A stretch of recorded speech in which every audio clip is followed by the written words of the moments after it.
अगर आपने त्रिशूल से आशीष का वध किया तो त्रिशूल पर आशीष के रक्त के अंश क्यों नहीं? स्वच्छ है ये तो।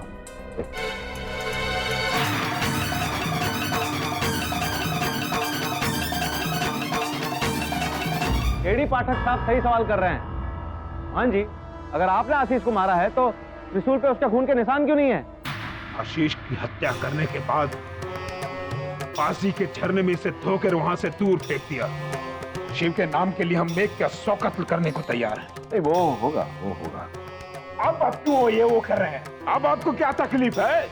ताली पीटिए, आपका मुंह मक्खिल तो बच गया ना। वो तो मुझे पहले से पता था कि वो निर्दोष है, लेकिन आपने जो पहले मुझे कहा था। देखिए, अब हमें पहले दूसरे के गिरफ्त में मत फंसाइए। हमने जो भी किया हमें उस पर गर्व है जज साहब।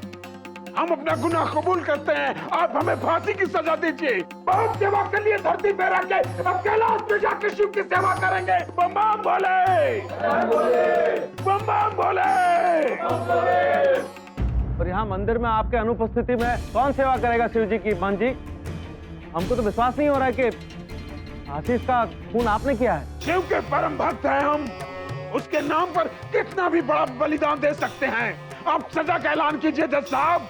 लेकिन उससे पूर्व आप मेरे एक छोटे से प्रश्न का उत्तर दीजिए। आपने कहा कि आपने आशीष की हत्या की इस त्रिशूल से शिव जी की वेशभूषा। ठीक है, मानते हैं आपकी बात। मेरे सहायक वरुण ने टीले पर जो शिव जी को देखा, जिस शिव जी ने दर्शन दिया था से, वो व्यक्ति कौन था? वो स्वयं शिव जी थे या आप ही थे? हाँ, हमारे अलावा और कौन हो सकता है? लेकिन आपको पता कैसे चला कि वरुण वहां जाने वाला है? आप वकीलों के गुरु घंटाल लगते हैं। सब कुछ तो खत्म हो गया, फिर भी बाल की खाल निकालते हैं आप। सवाल तो उन्होंने सही पूछा है। अरे तो हम भी सही जवाब दे रहे हैं ना जज साहब। वरुण को जिस शिव का दर्शन हुआ वो हम ही थे। और जज साहब, आप सजा देने में विलंब क्यों कर रहे हैं? हमें जल्द से जल्द सजा दीजिए। कोई भी निर्णय करने से पहले अदालत दोनों पक्षों के वकील से पूछना चाहती है कि कोई और दलील पेश करना चाहते हैं आप लोग? योर ऑनर, इस बात में तो कोई दो मत नहीं कि माधव पूर्ण रूप से निर्दोष है। कहीं न कहीं शिव जी के जिस रहस्य से इस केस का आरंभ हुआ था और जो अंत हुआ है योर ऑनर, उससे मैं संतुष्ट नहीं। भगवान के अंत होने की बात कर रहे हैं? नरक में जाएगा, कीड़े पड़ेंगे तुझे। जज साहब, अब इस पापी को हम बर्दाश्त नहीं कर सकते। इससे पहले कि कोई और खून हो जाए, आप मुझे जल्द से जल्द सजा दीजिए।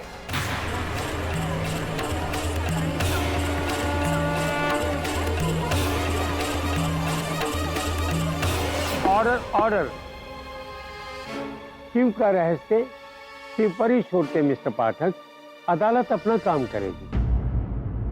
मान सोमानंद के जुर्म स्वीकार करने के बाद अदालत इस नतीजे पर पहुंची है कि माधव झा बिल्कुल बेकसूर हैं और उन्हें बाइज्जत बरी करती है। इसलिए मान सोमानंद को आशीष मिश्रा के कत्ल करने के जुर्म में तुरंत हिरासत में लेने का हुक्म देती है।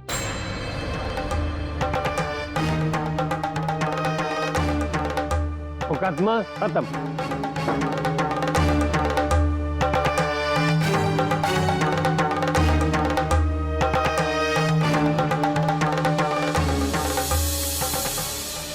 आप महान, जब तक शिव जी का नाम रहेगा धरती पे, तब तक आपके त्याग को लोग नहीं भूलेंगे। जय भोले, जय भोले, जय भोले, जय भोले, जय भोले। कंग्रेट्स केडी, तुमने झारखंड में भी झंडा गाड़ दिया ना। अब मुंबई कब आ रहे हो? कुछ दिन और लगेंगे फिर। केस तो तुम जीत गए, अब और क्या काम है उधर तुमको? हाँ, केस जीत गया हूँ, लेकिन मुझे ऐसा लग रहा है कि सत्य पूरी तरह से नहीं जीता। वरुण आया, बाद में करता हूँ। पता चला कुछ?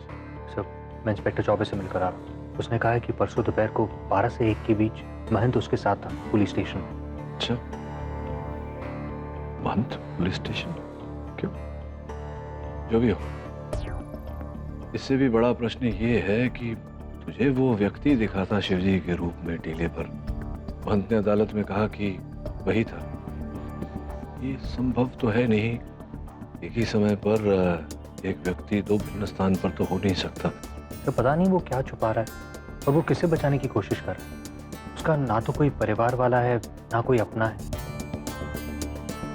पंत क्या छुपा रहा है ये मैं पता लगाता हूँ, उससे जेल में जाकर मिलता हूँ। तू एक काम कर, तू आशीष के गांव जा, वहां भी कोई तथ्य छिपा हुआ है, खोजने का प्रयास कर।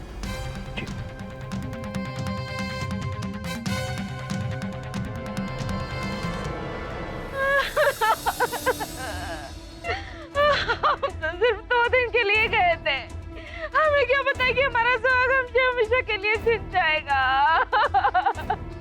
हे भगवान, ये तूने क्या किया हमने साथ? अब हम क्या करेंगे, किसके सारे जिएंगे? गोपाल काका, ये कौन है? आशीष के पिताजी, हमारे बड़े भाई भैया छोड़ गए, हमको अकेला छोड़ गए भैया।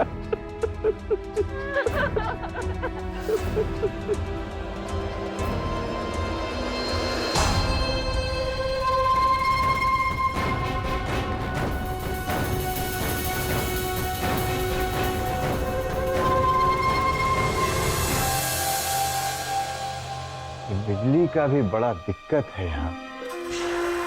जनरेटर का व्यवस्था करवाएंगे आपके लिए, लेकिन आपको भी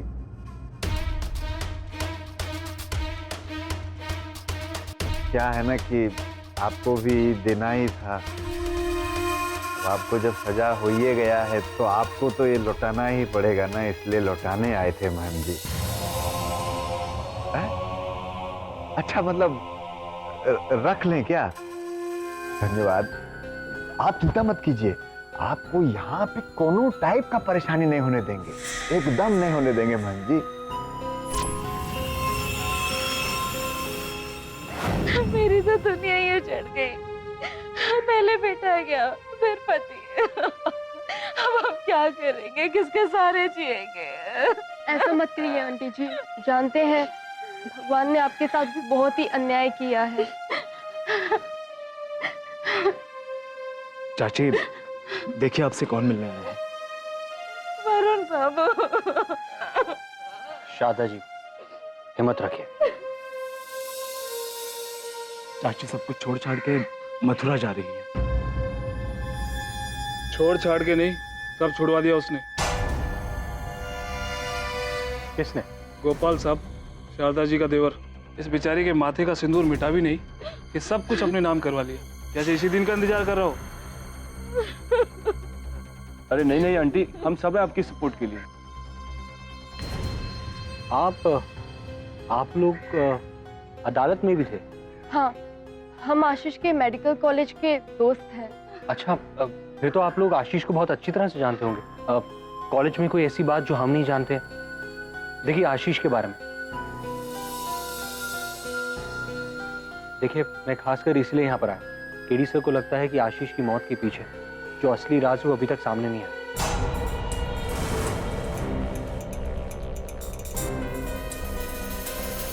क्या आप लोग हमारी मदद करेंगे?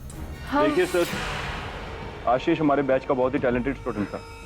उसे खोकर we all are sad. Varun ji, Ashish की मौत का रहस्य सिर्फ एक ही है। आशीष के पूर्वजों को भगवान शिव का श्राप। हाँ, मैंने ये बात केडी सर को भी बताई थी कि मुझे नहीं लगता कि महंत ने आशीष को मारा होगा, क्योंकि हमें जिन्होंने दर्शन दिए वो साक्षात भगवान थे, भोले शंकर।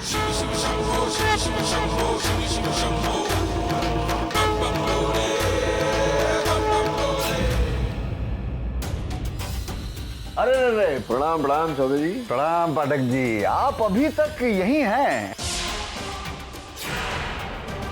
हाँ, बचा ही रहा था चौबे साहब। फिर मन में विचार उठा कि आपके जैसा ईमानदार पुलिस वाला तो मैंने आज तक देखा नहीं कहीं। पता नहीं भविष्य में भेंट हो न हो, सोचा आपसे गले मिलता जाऊं। गले? हाँ, क्यों नहीं।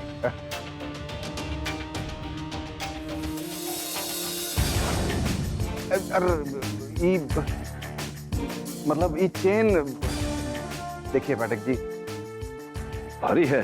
हाँ, वैसे ही चेन मैंने मंची के गले में देखा था। जी अब पता नहीं ऐसा ही है या वही है। जब पाठक जी, अब ये सब तो आप ना महंत जी से ही पूछिएगा। हाँ, अब तो पूछ लूंगा, तब तक चेन रखता हूँ मैं अपने पास। अरे पाठक जी, सुनिए ना पाठक जी। हाँ। देखिए अब ये चेन जो है महंत जी हमको स्वयं अपनी खुशी से भेंट स्वरूप दिए थे। अच्छा, भेंट स्वरूप दिए थे आपको? वाह, क्यों, क्या क्या कौन सा रहस्य छिपाने के लिए रिश्वत दी थी आपको? राज पाठक जी, अभी इसमें क्या राज का बात है? आप तो जानबे करते हैं, जब महंत जी खुदे कबूल किए हैं कि वो वध जो है वो खुद किए थे, तो अब राज कौन सा बच गया? ये चेन आप हमको लौटा दीजिए। मतलब तो चेन तो आपको मिल जाएगा वापस एंटी करप्शन ब्यूरो से। पाठक जी, अरे ये साला चेन पूरा जिंदगी का चैन ही छीन लेगा लगता है। तुमने दोनों से झूठ क्यों बोला? कमोन शालिनी, अब जो इस दुनिया में नहीं रहा उसको लेकर गड़े मुर्दे उखाड़ने का क्या फायदा? और वैसे भी आशीष जैसा भी, हम चाहते हैं कि बस उसकी आत्मा को शांति मिले मरने के बाद। आखिर तुम चाहते क्या हो? वो सच जानना चाहता हूँ महंत जी, जो आप छिपा रहे हैं। हम कुछ भी नहीं छुपा रहे, हम जो कुछ भी जानते थे अदालत को सब बता दिए। हाँ, और उसी अदालत में महंत जी आपने ये भी कहा था कि शिवजी कभी किसी को श्राप नहीं देते। फिर आप कह रहे हैं कि शिवजी ने जो श्राप दिया था अयाची मिश्रा को, उसे सिद्ध करने के लिए आपने शिवजी का भेष धारण किया और आशीष की हत्या की। अब आप जैसा परम शिव भक्त ऐसा क्यों करेगा? अपने ही भगवान की आड़ में हत्या क्यों करेगा?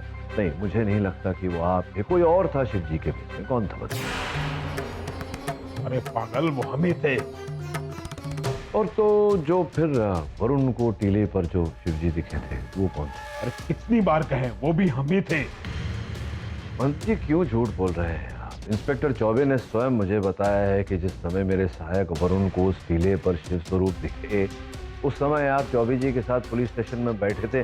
संभवतः उसी समय आपने चौबे जी को अपना ये गले का चेन दिया था। अब बताइए क्यों झूठ बोल रहे हैं आप? कौन था वहां टीले पर? दाद देते हैं तुम्हारे दिमाग, इसीलिए लोग तुम्हें देश का नंबर 1 वकील कहते हैं। धन्यवाद। ये सही है, ये आशीष का कत्ल हमने नहीं किया। ये तो मैं जानता था महंत जी की हत्या आपने नहीं की है। मैं ये जानना चाहता हूँ कि आपने अदालत में झूठ क्यों बोला, ये आरोप अपने सर क्यों लिया आपने? वो मेरा अपना मामला है, पर हजारों बार अदालत में हम कहेंगे कि गुनाह हमने किया है और हमें सजा मिलनी चाहिए। क्यों, क्या कारण है इसके पीछे?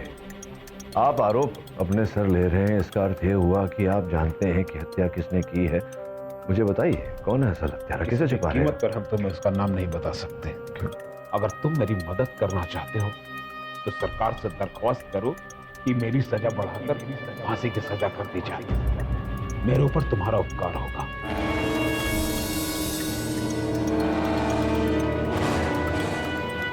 मैं जानता हूं कि आप निर्दोष हैं। निर्दोष होते हुए भी आपको अदालत ने दंड दिया है। कीड़ी पटक के होते हुए कभी कोई निर्दोष दंडित नहीं हो सकता। दंडित नहीं।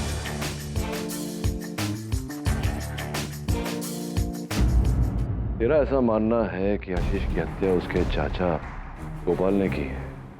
हाँ सर, जरा आप ही सोचिए, एक तरफ आशीष की मौत होती है और दूसरी तरफ उसके पिता दम तोड़ देते हैं, और बॉडी की कोई पोस्टमार्टम रिपोर्ट भी नहीं।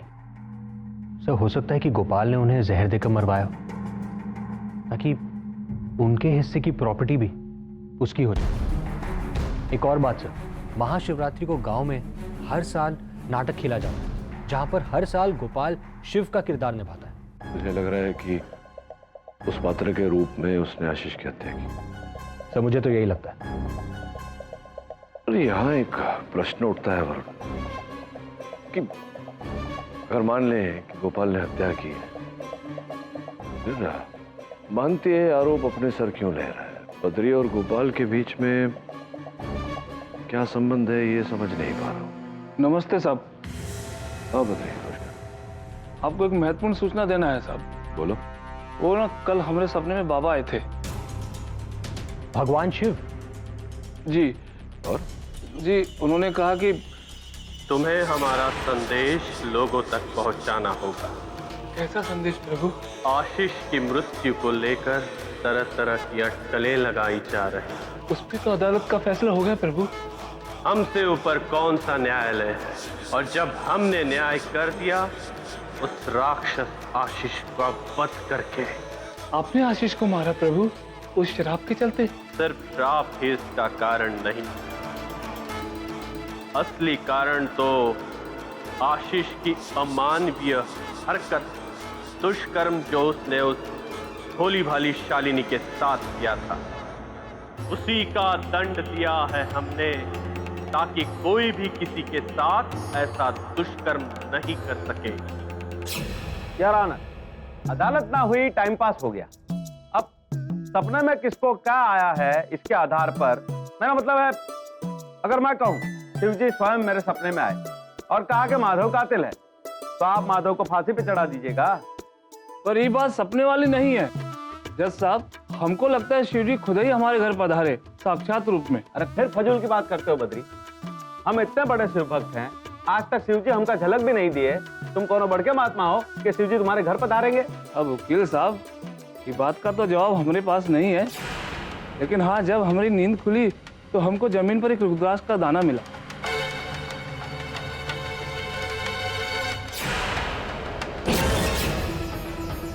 ये वही भोले शंकर का प्रतीक है।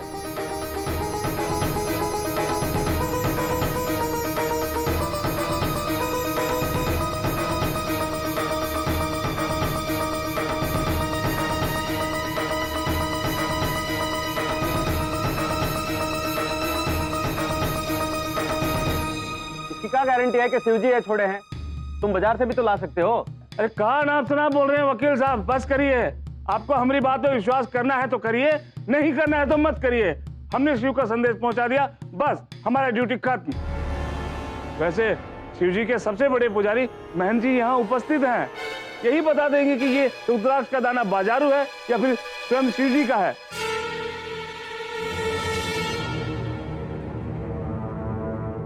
क्या आप देखना चाहेंगे महंत जी? लाना इधर।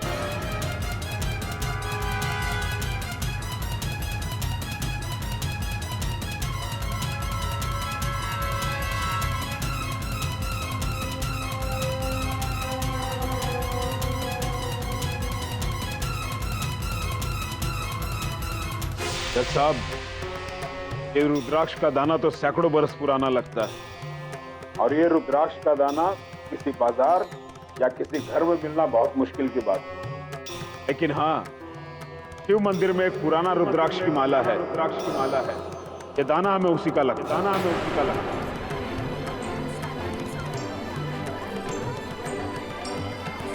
और ये देवघर मंदिर के रुद्राक्ष का दाना बद्री के गांव कैसे पहुंच गया? जज साहब, यही तो हम कह रहे हैं, शिव जी स्वयं हमारे घर पधारे, मानिए आप। योर ऑनर, इस प्रकार से अगर भगवान शिव के चमत्कारों पर तर्क वितर्क करते रहे तो संभवतः किसी निर्णय तक नहीं पहुंच पाएंगे। जो भी हो, इन सारी बातों में जो एक नई बात उभर कर सामने आई है, वो आशीष द्वारा शालिनी के साथ की गई बदसलूकी, दुर्व्यवहार।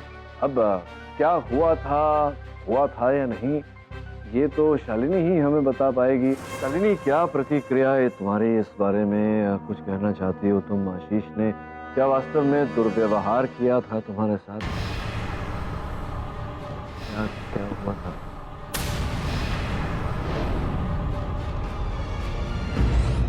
बोलो शालिनी, अदालत सत्य जानना चाहती। योनर, आशीष अभी दुनिया में नहीं है और उसके बारे में बात करना अच्छा नहीं लगता। देखो, आशीष की जीवनी के बारे में, उसकी बायोग्राफी के बारे में नहीं पूछ रहे, केवल तुम्हारे संदर्भ में जो हुआ था, वो जो अभी बद्री ने हमें बताया, भी क्या सच है? और जज साहब, हम अपने मन से कुछ नहीं बोले हैं, जो शिव ने बोला है वही हम अदालत को बोले हैं। आई एम श्योर, सही कहते हैं लोग, भगवान से कुछ छिपता नहीं है। करीब 6 महीने पहले अचानक एक रात। अब बोल आशीष, तू कौन बचाएगा तुमको? क्या कर रहे हो? हमको चैलेंज किया था आशीष मिश्रा, अभी बता तो।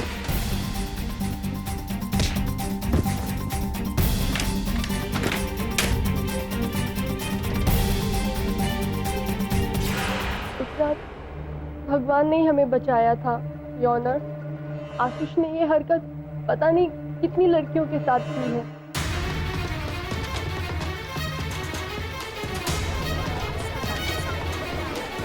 बताइए जज साहब, इस शालिनी और आशीष के बीच की बात का तो हमको नहीं पता था। हम काहे फिर अपने मन से बोल सकते हैं?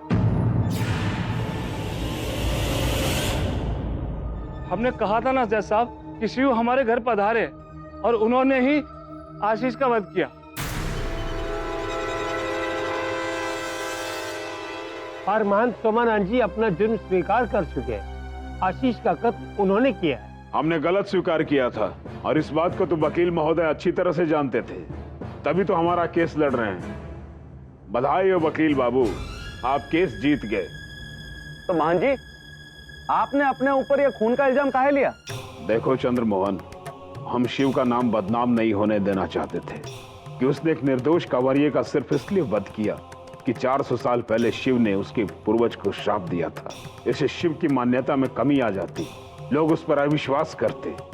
परंतु जैसे ही आशीष का असली चेहरा सामने आया, उसने शालिनी और दूसरी कन्याओं के साथ जो दुर्व्यवहार किया था, हम ऊपर वाले के न्याय से पूरी तरह संतुष्ट हैं। ठीक है, लोगों की मान्यता अपने स्थान पर, किंतु अब इस केस में भगवान शंकर को दोषी मानकर तो निर्णय सुना नहीं सकते। अदालत तो साक्ष्य और साक्षी के बल पर चलता है, और आप समझ रहे हैं। हम है ना शिव के परम भक्त, उस घटना के परम साक्षी।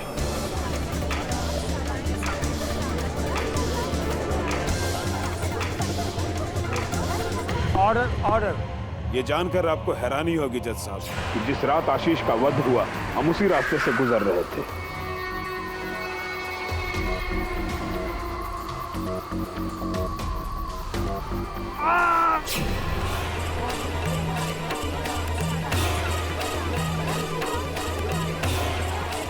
क्योंकि हम उस घटना के स्वयं गवाह थे जज साहब, इसलिए शिव को और बदनाम नहीं होने देना चाहते थे। पर असली कारण जानने के बाद हम ये हर्ष के साथ कहते हैं कि भगवान ने बहुत अच्छा किया आशीष जैसे पापी को मारकर। इससे शिव के प्रति लोगों की श्रद्धा और भक्ति और बढ़ेगी। बम बम बोले, बम बोले। और ईश्वर को कभी हत्यारा नहीं ठहराया जा सकता, ऐसा कभी किसी केस में नहीं हुआ। तो इस केस में भी नहीं होगा योर ऑनर। चंद्रमोहन, अब तुम हमें झूठा ठहराना चाहते हो? अरे नहीं नहीं महान जी, हम तो पहले ही श्योर थे कि आप कातिल नहीं, और अब भी श्योर हैं। योर ऑनर, दरअसल ये केस 360 डिग्री घूमकर वहीं पर आ गया है जहां हम कह रहे थे कि इस केस का हत्यारा और कोई नहीं है, माधवी है। पर प्रोसिक्यूटर साहब, मैंने भी तो वही देखा जो मोहन जी ने देखा था। ये चंद्रमोहन जी, अब कुछ नहीं मिला, कोई नहीं मिला, तो आप फिर से वही बात कह रहे हैं कि माधव हत्यारा है। तो अब इन्होंने किसी व्यक्ति को देखा शिवजी के भेष में, कोई और भी हो सकता है।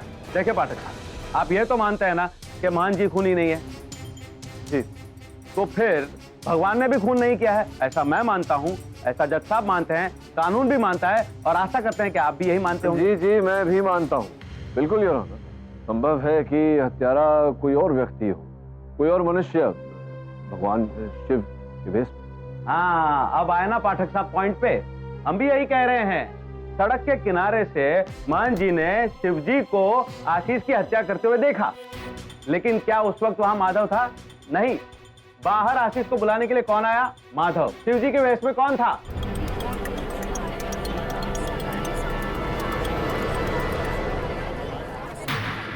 का मोटिव हम पहले ही अदालत को बता चुके हैं, और बद्री ने भी गवाही दी है कि उसने माधव को आशीष को धमकी देते हुए देखा था। काट के रहेंगे, पगला गए होगा। नहीं जज साहब, हमने आशीष को नहीं मारा है, भगवान शिव ने मारा है, हमारी आंखों के सामने। तो फिर मान जी को वहां पर शिवजी के अलावा माधव भी तो दिखाई देना चाहिए ना? क्या आपको माधव वहां दिखा था मंत्री जी? नहीं, हमें कोई तीसरा वहां नहीं दिखा था। मतलब खूनी माधव ही है, क्योंकि अगर माधव वहां होता तो महंत जी को शिवजी के वेश वाले आदमी के साथ साथ माधव भी वहां दिखाई देता। आए ऑब्जेक्ट करो, मेरे सहायक वरुण को भी टीले पर शिवजी, भगवान शिवजी के भेष में वो व्यक्ति दिखा था। तो उस समय माधव कारागार में बंदी था। ये खेल माधव नहीं, कोई और खेलता है। गोपाल जी, ऐसी जानकारी मिली है आपके बारे में कि आपके गांव में जो महाशिवरात्रि की रात को नाटक खेला जाता है उसमें आप ही शिव जी का पात्र निभाते हैं, सच है? हाँ, लेकिन वकील साहब इस बात से आप क्या साबित करना चाहते हैं? साबित कुछ नहीं करना चाहता, सिर्फ कह रहा था, बोल रहा था कि अगर आप शिव जी का पात्र करते हैं तो वो वस्त्र इत्यादि मतलब आप ये कहना चाहते हैं कि हमने वो ड्रेस पहन के अपने भतीजी को ही मार डाला? हाँ, मतलब संभावना तो है। देखिए, अंततः आशीष की मृत्यु, उसके उपरांत उनके पिताजी की मृत्यु, ऐसे में तो लाखों की संपत्ति के मालिक आप ही बन बैठेंगे। बस वकील साहब, बहुत सुना चुके आप। अरे बिना सच्चाई जाने आप किसी पर आरोप नहीं मार सकते ना।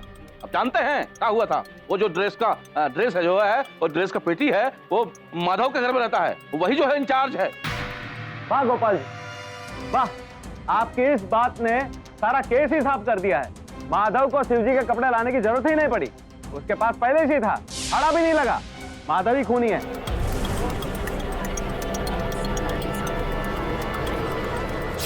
देखिए जज साहब, आप सब जैसा सोच रहे हैं हमने वैसा कुछ भी नहीं किया है।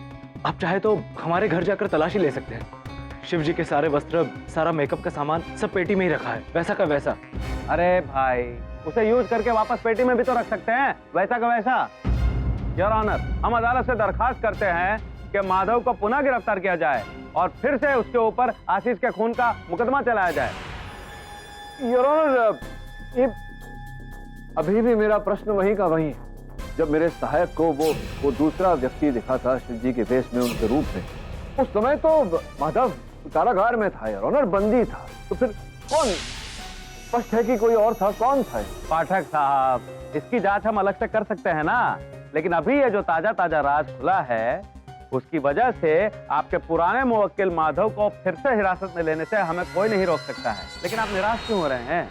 आपके जो वर्तमान क्लाइंट हैं परम पूज्य महंत जी, ये तो अभी बाइज्जत बरी होने वाले हैं। ये कातिल नहीं है, ऐसा अभी अभी आप ही ने सिद्ध किया है, हमने नहीं। तो योर ऑनर, अदालत का समय ज्यादा नष्ट न करते हुए मैं दरख्वास्त करूंगा कि ये जो आरोपी है, जिसकी कलाई सुनी है, इसके ऊपर हथकड़ी पहना जाए। चौबे जी, हथकड़ी गिरफ्तार कीजिए। पहले मेरे आज की बहस और दलील सुनने के बाद अदालत महंत सोमानंद को आशीष मिश्रा के कत्ल के इल्जाम से बरी करती है और माधव झा को पुनः हिरासत में लेने का हुक्म देती है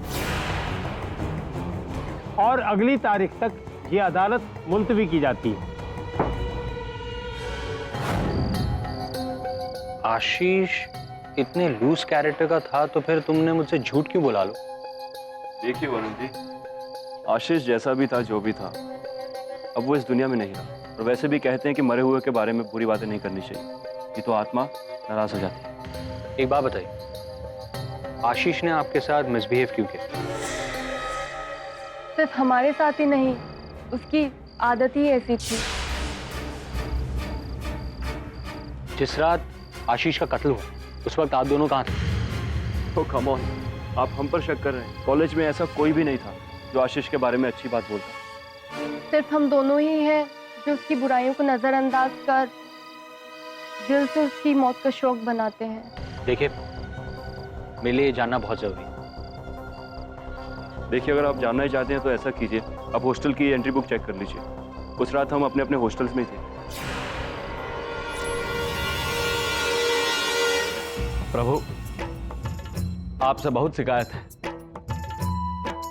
सभाई को दर्शन देते हो और हमको, हम जो आपके इतने बड़े भक्त ठहरे, बाल ब्रह्मचारी, बचपन से हमने अपने आप को आपकी सेवा में समर्पित किया है, हमारा कोनो ख्याल नहीं।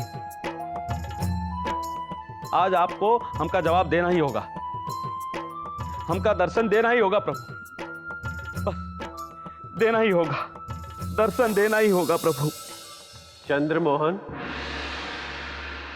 प्रभु यहां आओ वत्स।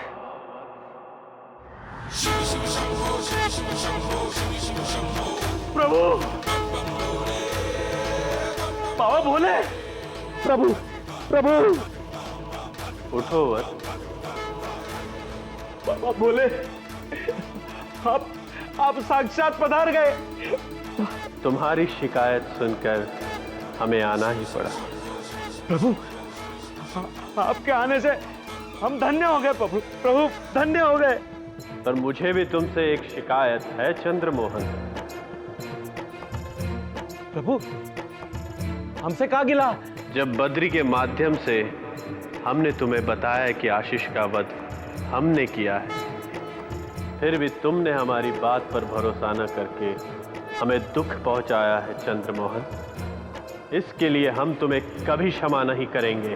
ना ना ना ना, ना बाबा भोले, क्रोधित ना होना, हमें क्षमा कर दो। हमसे बहुत बड़ा भूल हो गया, बहुत बड़ा भूल हो गया, हमें क्षमा कर दो, क्षमा कर दो प्रभु।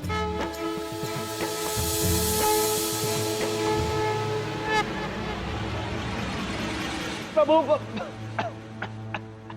प्रभु प्रभु अंतर्धान हो गए। प्रभु आप क्रोधित ना होना, हाँ क्षमा कर दो हमको। हम अदालत में सब कुछ सही कर दूंगा। आप निश्चिंत रहो। हाँ दर्शन देने के लिए धन्यवाद प्रभु। जज साहब हम सच बोल रहा हूं। इतने वर्षों की निस्वार्थ सेवा के बाद शिव जी ने स्वयं प्रकट होकर हमें दर्शन का भेंट दिए हैं। शिव जी। चंद्रमोहन जी, अब तक तो आप दूसरों के कहे पर प्रश्न उठाते आ रहे थे, अब आप स्वयं ही। केडी साहब, हम जो खुद देखे हैं भला उसको कैसे न माने। शिव जी ने स्वयं हमसे कहा प्रकट होकर कि उन्होंने खुद ही ने आशीष का खून किया है।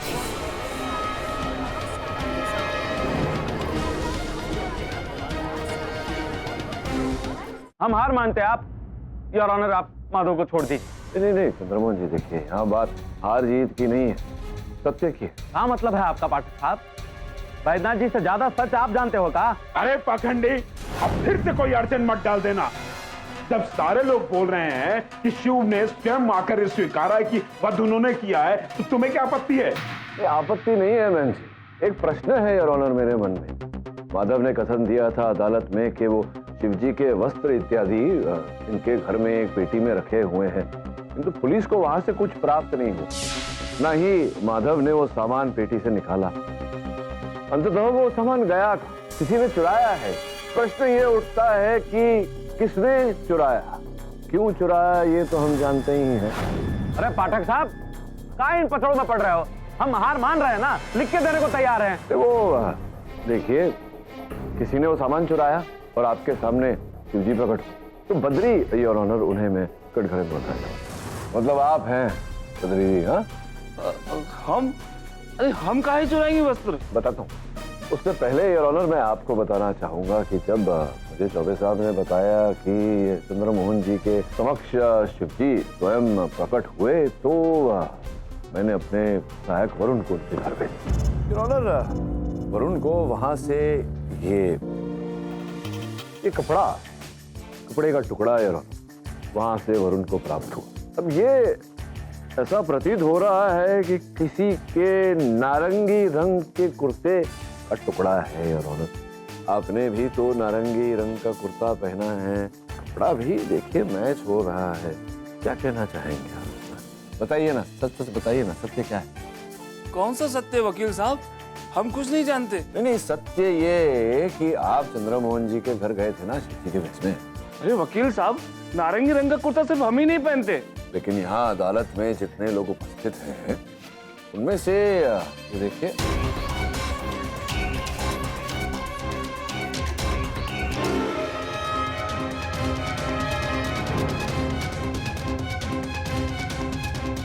अब बताइए, आप गए थे ना वहां चंद्रमोहन जी के घर? अरे लेकिन वहां तो हम शिव के वेश में गए, फिर ये कुर्ता।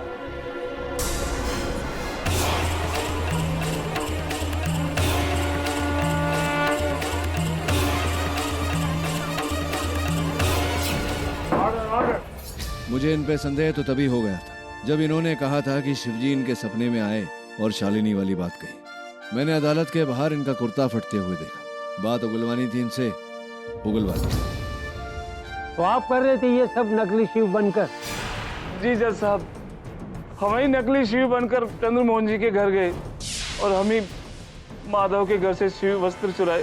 पर यार ऑनर, शिव जी तो हमारे सामने ही धुएं में अंतर्ध्यान हो गए, वो कैसे? विचित्र बात कर रहे हैं चंद्रमोहन जी। ये बात तो बच्चों को भी पता है कि सॉलिड कार्बन डाइऑक्साइड से बनी गोलियां आती हैं जिन्हें हाथ में मसलो तो धुआं उत्पन्न होता है। जादूगर इत्यादि खेल करते समय उसका उपयोग करते हैं मंच पर। तो अब तो आप ये भी समझ गए होंगे कि आपके घर जो शिवजी प्रकट हुए थे वो वास्तव में शिवजी नहीं बद्री जी थे। और यहाँ अदालत में जब मैंने इनका फटा हुआ कुर्ता देखा तब मुझे इन पर संदेह हुआ। बात उगलवानी थी इनसे, उगल दी। योर ऑनर, ये तो स्थापित हो चुका है कि नकली शिव बद्री हैं, तो असल हत्यारे भी यही होंगे। नहीं साहब, हम हत्यारे नहीं है जज साहब। वो तो हमने माधव की जान बचाने की खातिर किया साहब, ये झूठा नाटक किया साहब। ये तो हम नहीं जानते कि माधव दोषी है कि या नहीं है। बचपन में इसके माता पिता गुजर गए साहब, तब से हम ही इसको पाले हैं साहब। हम नहीं चाहते कि इसका जीवन बर्बाद हो जाए साहब। तुम्हारा ये जो झूठ हमारे सामने आया है, हमारा तो जी करता है कि तुम्हारी बलि यहीं चढ़ा दे।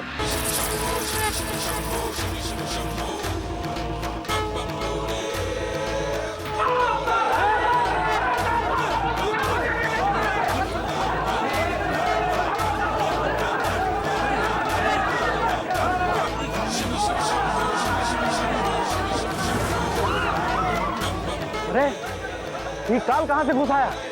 जाओ, काट लेगा तब लाएगा। जाके बड़का लाठी लान। डंडा वंडा नहीं, मत मारिए मत उसे छोड़ दीजिए, अपने आप चला जाएगा। छोड़ दीजिए उसे।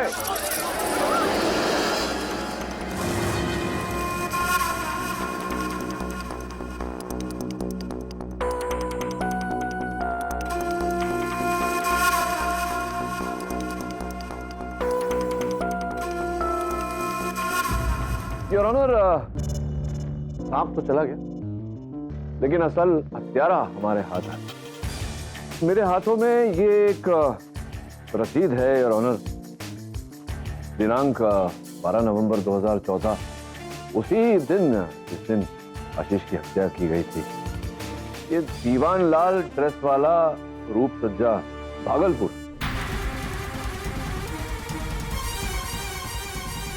कौन है वो? क्या लिखा है इस पर्चे में? योर ऑनर, इस रसीद में जो सामान की सूची है वो मैं पढ़ के सुनाता हूँ आपको। शिव वस्त्र 1, रुद्राक्ष 1, शिवजी के बालों वाली विग 1, कड़ा 1। और मुझे लग रहा है चौबे साहब कि इस समय मेरी बातें सुनकर पीछे सज्जन भाग रहे होंगे। पकड़। योर ऑनर, ये जो सज्जन भागने का प्रयास कर रहे थे वही है असल हत्यारा। ये आप ही का लाइसेंस है, जिसका अर्थ ये होता है कि ये बटुआ भी आप ही का है।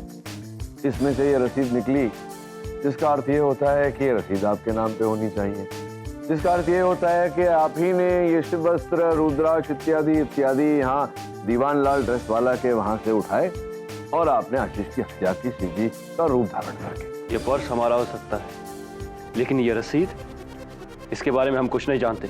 जज साहब, ऐसा भी तो हो सकता है कि ये रसीद किसी और के पर्स से गिरी हो। नहीं, देखिए, भूल मेरी ही है। मैं ही भूल गया था कि मैं वकील हूँ और अदालत में सब कुछ प्रमाणित करना पड़ता है। योर ऑनर, इस पर दीवान लाल ड्रेस वाला का फोन नंबर है। आपकी अनुमति हो तो मैं फोन करके पूछ लूँ। रसीद की कॉपी तो होगी उनके पास, उस पर नाम भी होगा। हाँ जी, नमस्कार दीवान लाल ड्रेस वाला जी। ये 12 नवंबर की रसीद एक है, शिव वस्त्र, रुद्राक्ष, शिव के बाल, कड़ा। आप बता सकते हैं क्या किस नाम से बना था ये बिल? चिंटू। और जज साहब, हमारा नाम चिंटू नहीं है, इसलिए हमें छोड़ दीजिए। क्या कह रहे हैं आप? अच्छा, फोन नंबर भी लिखा है। हाँ, जरा एक मिनट होल्ड करिए। जरा चंद्रमोहन जी आइए, आपकी सहायता चाहिए। आइए, एक नंबर डायल करिएगा। क्या नंबर बताया आपने? हाँ जी, एक मिनट करिए। हाँ जी, बोलिए। 922। हाँ, 922 38904। बहुत बहुत धन्यवाद, आभार। बज रहा है? हाँ, बेल बज रही। जो फोन बज रहा है तो इसका अर्थ है कि वो साइलेंट पे, और अगर वो साइलेंट पे है तो वो साइलेंट फोन निसंदेह इनके जेब में बज रहा है। कहाँ है आपका फोन? क्या बज रहा है? ये आप ही का नंबर है? जी पाठक साहब। अभी देखिए, इन्होंने नंबर लगाया, आपका फोन बजा, आपकी भी बज गई। तो बोलिए क्यों, क्या किया आपने?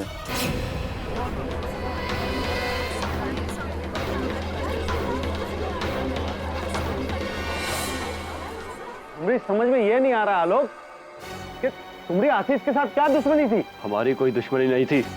फिर क्यों जान लिया आशीष की? हम शालिनी से प्यार करते हैं, और जब शालिनी ने हमें ये बताया कि किस तरह आधी रात को उसके कमरे में घुसकर उस आशीष ने उसकी इज्जत के साथ खिलवाड़ किया, तो हमसे बर्दाश्त नहीं हुआ योर ऑनर। और तभी उसी वक्त हम बदले की फिराक में थे, सही मौके की तलाश में। और योर ऑनर, उसने खुद एक दिन कॉलेज में अपने पूर्वज अयाची मिश्रा को शिव के शराब के बारे में बताया, जिसको वो भी खुद अंधविश्वास मानता था। हमें खबर मिली कि वो उस शराब को झूठा ठहराने के लिए देवघर जा रहा है। बस योर ऑनर, उसे वहीं बीच रास्ते में खत्म करने का प्लान बनाया ताकि सारा इल्जाम गॉड पर जाए, और जो कुछ भी उसने शालिनी के साथ किया उसका बदला पूरा हो जाए। That's it, your honour. Your honour, सत्य उजागर हो गया। शिव जी की जय हो। मिल सकता है। अदालत आलोक श्रीवास्तव को तुरंत हिरासत में लेने का हुक्म देती है और माधव झा को आशीष मिश्रा के कत्ल के इल्जाम से बाइज्जत बरी करती है। The case is closed. पाठक साहब, आपके साथ केस लड़के बहुत आनंद मिला, बहुत कुछ सीखने को भी मिला। आशा करते हैं कि आपसे आगे कहीं ना कहीं भेंट जरूर होगी। प्रणाम। पाठक जी।